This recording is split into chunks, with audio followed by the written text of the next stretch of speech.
रावसाहेब, मनोज जरांगे पाटलांना आझाद मैदानात एक दिवस आंदोलन करण्याची परवानगी मिळालेली आहे. उद्या सकाळी 10 वाजल्यापासून संध्याकाळी 6 वाजेपर्यंत ही परवानगी. जरांगे आपल्या सगळ्या समर्थकांसह मुंबईच्या दिशेने निघालेत. आज रात्री ते पोहोचतील. पण एकूणच मराठा आरक्षणाचा जो मुद्दा आहे तो पुन्हा एकदा राज्यात प्रकर्षाने पेटताना दिसतो. मला असं वाटतं की मनोज जरांगे पाटील हे मुंबईत आंदोलन करण्यासाठी येत आहेत. त्यांच्या मागण्यांविषयी मुख्यमंत्री देवेंद्र फडणवीस आणि त्यांच्या सरकारला नव्यानं माहिती द्यायची गरज नाही. विधानसभा निवडणुकांच्या आधी सरकारनं जरांगे पाटील यांच्याशी चर्चा केली. पुन्हा सरकार आलेलं आहे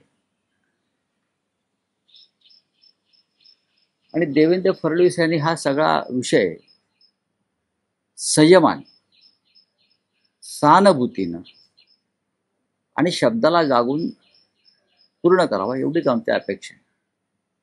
यापेक्षा जास्त मी बोलणार नाही. मुंबई ही मराठी माणसांची आहे. मुंबईवर मराठी माणसाचा अधिकार आहे. मुंबईत येण्यापासून मराठी माणसाला थांबवू नये, ही आमची स्पष्ट एक भूमिका आहे. लोक जर कबुतरांसाठी आंदोलनं करू शकतात आणि सरकार त्यांना परवानगी देतं, तर मराठी माणसाला त्यांच्या मागण्यांसाठी आंदोलन करण्याचा अधिकार आहे, मग ते कोणी असो. जर कबुतरांसाठी आंदोलन होऊ शकतं या मुंबई शहरामध्ये, मग मराठी माणूस जर त्यांच्या मागण्यांसाठी सरकारकडे महाराष्ट्राच्या राजधानीत, ही राजधानी मराठी माणसाची आहे, ती विदर्भातल्या लोकांची आहे, ती मराठवाड्यातल्या जनतेची आहे, ती कोकणातल्या लोकांची आहे, ती पश्चिम महाराष्ट्रातल्या मराठी लोकांची आहे. तर अशा प्रकारे जर त्यांनी आपली भूमिका मांडण्यासाठी मुंबईची निवड केली असेल, तर मुख्यमंत्र्यांनी आंदोलकांशी संवाद साधणं गरजेचं आहे आणि ऐन गणपतीमध्ये या मुंबईतली कायदा आणि सुव्यवस्था या संदर्भात काळजी घेणं गरजेचं आहे, एवढंच मी सांगेन. पण रावसाहेब, मराठा आरक्षण हा विषय असा आहे की ज्या मराठ्यांना आरक्षण देण्यापेक्षा त्यावर राजकारण जास्त होताना, हे राजकारण आम्ही करत नाही आहोत. हे बघा, हे राजकारण जे आहे, जाती जातीमध्ये भेदाभेद करण्याचं काम गेल्या 10 वर्षात जास्त झालं.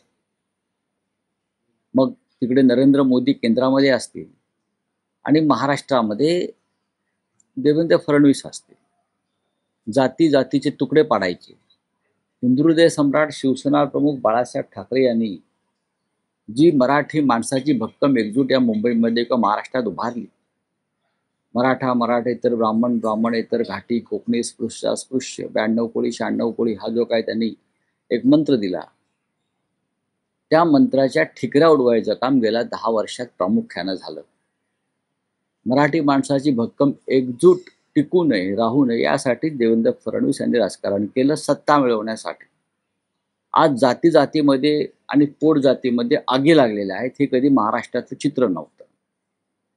हे या राज्याचं दुर्दैव आहे. आणि रोज कुठे ना कुठेतरी जात विरुद्ध जात असा संघर्ष पेटल्याची बातमी ही आमच्यासारख्या हिंदुहृदय सम्राट शिवसेना प्रमुख बाळासाहेब ठाकरे यांच्याबरोबर ज्यांनी मराठी एकजुटीसाठी काम केलं, त्यांच्यासाठी वेदनादायक आहे. मनोज जरांगे पाटील हे मोठे नेते आहेत. त्यांच्या पाठी त्यांचा प्रचंड प्रमाणात समाज आहे. ते त्यांच्या समाजाच्या काही मागण्या घेऊन रोजगारासंदर्भात, आर्थिक अडचणीसंदर्भात ते सरकारकडेच मागणी करणार ना. ते प्रेसिडेंट ट्रम्पकडे ते मागू शकत नाहीत किंवा फ्रान्सच्या राष्ट्रपतीकडे मागण्या मागू शकत नाहीत. ते नरेंद्र मोदी किंवा देवेंद्र फडणवीस जे राज्याचे मुख्यमंत्री आहेत. उद्या जर तुम्ही मुख्यमंत्री नसाल तर दुसरा मुख्यमंत्री असेल, त्याच्याकडे ते आपल्या मागण्या मागतील. उद्या प्रधानमंत्री मोदी नसतील, दुसरे कोणी प्रधानमंत्री असतील, तर त्यांच्याकडे मागणी मागितली जाईल. व्यक्तीकडे मागत नाही आहोत. तुम्ही आमचे पालक आहात. तुमच्याकडे जर काही मागण्या घेऊन लोक मुंबईला आलेले आहेत मराठी, तर तुम्हाला त्यांच्याशी संवाद साधावा लागेल. रावसाहेब, त्यामध्ये दोन मुद्दे असे आहेत की मराठा उपसमिती जी नेमण्यात आलेली आहे, सरकारनं नेमणुका समित्यांच्या केलेल्या आहेत. त्यावर विखे पाटील असं म्हणतात की 4 वेळा मुख्यमंत्री राहिलेले शरद पवार किंवा मुख्यमंत्री राहिलेले उद्धव ठाकरे या विषयावर गप्प का आहे? प्रश्न असा आहे की कोणीही गप्प नाही. माननीय उद्धव ठाकरे साहेबांनी असतील किंवा शरद पवार साहेबांनी त्या संदर्भात वारंवार आपल्या भूमिका स्पष्ट केल्या आहेत. आज सत्तेवरती गेल्या 10 ते 11 वर्षापासून त्याच्या आधी आपण आहात. आपल्या अध्यक्षतेखाली समिती आहे. केंद्रामध्ये 10 वर्ष नरेंद्र मोदी आहेत. हा केंद्राच्या अखत्यारीतला विषय आहे मोठ्या प्रमाणात. नरेंद्र मोदी काय करतायत? आश्वासनं देत फिरतायत, लोकांना टोप्या घालत फिरतायत. देवेंद्र फडणवीस नाही म्हटलं तरी 5 वर्षापेक्षा जास्त काळ मुख्यमंत्री आहेत ना. तुम्ही प्रत्येक वेळा दुसऱ्यावरती म्हणजे हे खापर तुम्ही पंडित नेहरूंवरती पण फोडू शकत नाही. नेहरूंनी केलं. तुम्ही आहात ना राधाकृष्ण विखे पाटील, हे ज्येष्ठ मंत्री आहेत. राधाकृष्ण विखे पाटील हे अनेक वर्ष त्यांना प्रशासनाचा अनुभव आहे. ते काँग्रेसच्या राजवटीत सुद्धा सत्तेत होते. त्याच्या आधी सरकार होतं शिवसेनेचे, त्याच सत्तेमध्ये होते. आपण सुद्धा सत्तेमध्ये होतात. एकनाथ शिंदे हे अनेक काळ सत्तेमध्ये आहेत. तेव्हा तुम्ही शरद पवार साहेब काय करतात, उद्धव ठाकरे साहेब त्यांनी काय केलं, हे प्रश्न निरर्थक आणि मूर्खपणाचे. या आंदोलनाच्या माध्यमातून देवेंद्र फडणवीस यांना टार्गेट करण्याचा प्रयत्न आहे. कारण मनोज जरांगे हे एकनाथ शिंदे अजित पवारांचं गुणगान करतात, पण संपूर्ण पहा की या विषयावरती मी कोणते भाष्य करणार नाही. ते राज्याचे मुख्यमंत्री आहेत. मी इतकं सांगेन, मुख्यमंत्र्यांनी आंदोलकांशी संवाद साधला पाहिजे. कारण हे आंदोलन साधं नाही आहे. हे आंदोलन सोपं नाही आहे. लाखोच्या संख्येने जर मराठी माणूस या मुंबईमध्ये येणार असेल, आला असेल, येत असेल, तर त्यांच्याशी तुम्हाला थेट संवाद साधल्याशिवाय शांतता राहणार नाही. टायमिंग कुठे ना कुठे असं वाटतंय. मुंबईमध्ये असं आहे की नाही बघा, आंदोलन हे आंदोलन असतं. नक्कीच मुंबईमध्ये गणेशोत्सव मोठ्या प्रमाणात आहे. पण शेवटी त्याने आंदोलनाची एक तारीख घेतलेली आहे. पण शेवटी राज्याचे प्रमुख म्हणून एक बहुमतातलं सरकार तुम्ही चालवताय आणि तुम्हाला सर्व प्रकारचे निर्णय घेण्याचे अधिकार आहे आत.